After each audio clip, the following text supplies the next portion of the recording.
Hi everyone, it's Wednesday, July 8th. This is the dispatch for the week. The readings this week jump around quite a bit. We have a few readings from the book of Genesis, and this sort of gives us the rest of the story between Jacob and Esau. It shows us what happens when Esau goes to his father Isaac. Esau is the firstborn, and he goes to receive the blessing of his dying father, only to find that Jacob has taken away that blessing. Now, it's significant to note that Jacob is the one who is renamed later on Israel. Jacob is in a sense, the father of the people of Israel, and he is a trickster. He's a dirty, rotten trickster. He steals his older brother's birthright. He steals his older brother's blessing, and then he runs and hides. It's remarkable that God's people come from this person.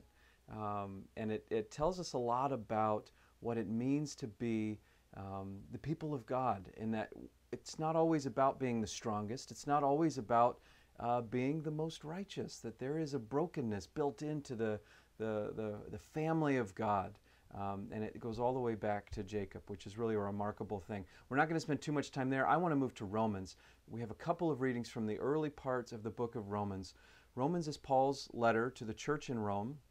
It's the first of Paul's letter listed in Scripture, and that's because it's the longest. The letters of Paul are ordered from longest to shortest, and this one comes right after the book of Acts. So it's the first of the epistles of Paul, but it's one of the most important. It's dense theologically. It has a lot of, it kind of runs the full scope of Paul's thinking and his theology.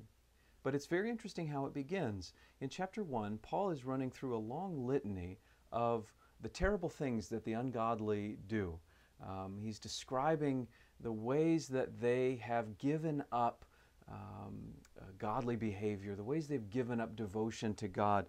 He says they are without excuse, for though they knew God, they did not honor Him as God or give thanks to Him, but they became futile in their thinking, and their senseless minds were darkened. Claiming to be wise, they became fools. God gave them up in the lusts of their hearts to impurity, because they exchanged the truth about God for a lie and worshiped and served the creature rather than the Creator. So it all boils down to a kind of idolatry, a kind of turning away from their Maker and turning towards the things of this world, right? So this is Paul really emphasizing how depraved the behavior of people in the world is.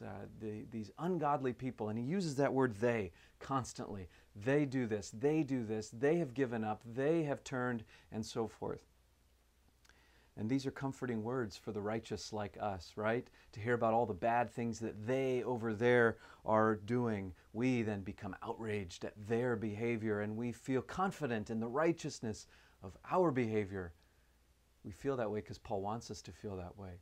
Paul is, in fact, setting us up to feel that way, to feel a sense of outrage, to kind of get whipped up into a froth over how bad those people over there are and how righteous we are. Now, we should know that in Scripture, the chapter and verse divisions are artificial. They're added for the ease of reference later on. There is a hard and fast break at the end of chapter 1 and into chapter 2 in the tone, or rather in the direction of Paul's argument, but we're meant to read them both together. If we stop at the end of chapter 1, we remain feeling self-righteous and proud and despising all of those awful people out there. But if we continue to chapter 2, verse 1, here's what we find. Paul says, therefore, you have no excuse, not they. Therefore, you have no excuse, whoever you are. When you judge others, for in passing judgment on another, you condemn yourself, because you, the judge, are doing the very same things. So it turns out the point of all of this is not how bad those people out there are.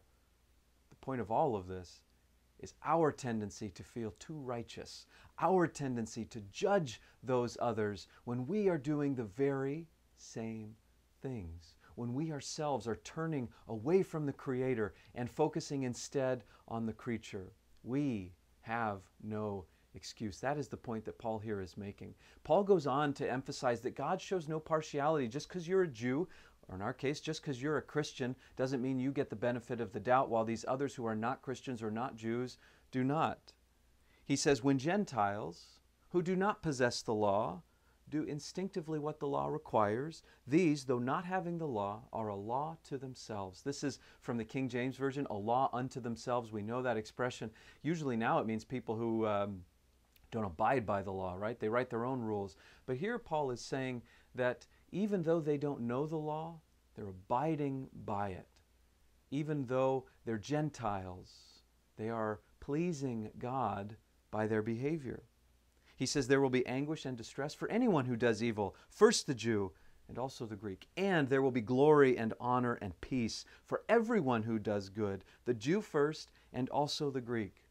For God shows no partiality. This is a challenging word for us who are a part of the family of God, a challenging word for the church to recognize that even though we might look outside the church and see evil, we might look at the world around us and see evil, we also need to recognize that the evil is also within us. And we need to be very careful about casting judgment upon them out there without recognizing that we are doing the very same things. We're going to stop there today. That's it for today's dispatch. No real updates going on right now. I hope you have a great week.